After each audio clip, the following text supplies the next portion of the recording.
Je crois que le facteur juif est un élément essentiel pour l'astrologie.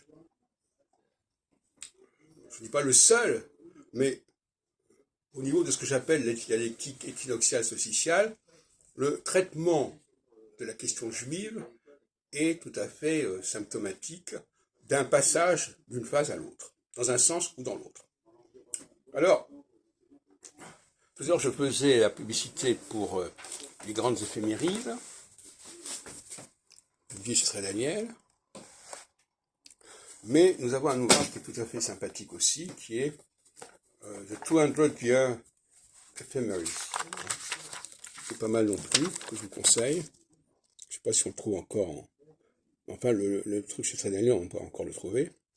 Et là, vous pouvez donc, sur 200 ans, qui me paraît quand même une bonne période déjà, qu'on connaît assez bien tout de même, étudier la question juive. Alors, je ne reviens pas sur mes analyses de tout à l'heure, sur ce sujet, mais je vous montre que je dis qu'il y a une maniabilité là qui est quand même intéressante.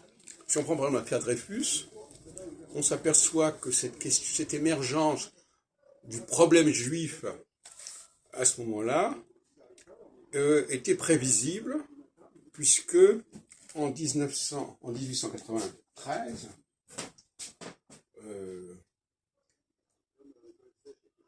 eh bien, Saturne est passé en balance en 92-93. Or, comme vous le savez, le pic de la phase de 7 ans, c'est autour de 3 ans. Entre 2 et 4 ans, enfin, au milieu de la phase de 7 ans. Donc, 94-95, l'affaire Dreyfus, c'est tout à fait en plein milieu de cela. Et on peut suivre cette affaire Dreyfus avec des hauts et des bas jusqu'à la Première Guerre mondiale, qui est une phase solsticiale, etc.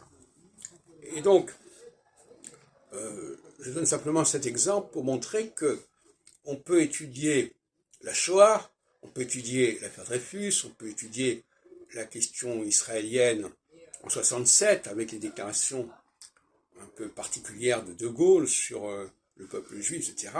67 qui est aussi une phase équinoxiale. Oui.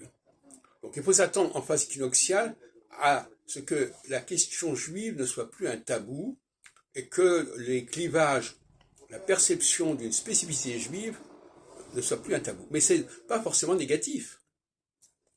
Par exemple, les gens qui étaient dans le déni du judaïsme, dans le déni du rôle des juifs dans le monde, dans le déni du rôle des juifs dans la Bible, etc., eh bien là, ils sont obligés de reconnaître qu'il y a quelque chose qui existe. Donc le déni chrétien du précédent phénomène juif va devoir être révisé à ce moment-là, c'est-à-dire, en l'occurrence, lorsque Saturne va passer en phase équinoxiale dans 2-3 ans. Voilà. Mais en phase solsticiale, il faut bien s'attendre, nous en sommes encore là, à tout un déni de tout ce qui est clivage religieux, clivage sexuel, clivage racial. Tout ça, c'est refoulé, c'est mis sous le tapis, mais ça va ressortir en phase équinoxiale en 2025, pour 7 ans.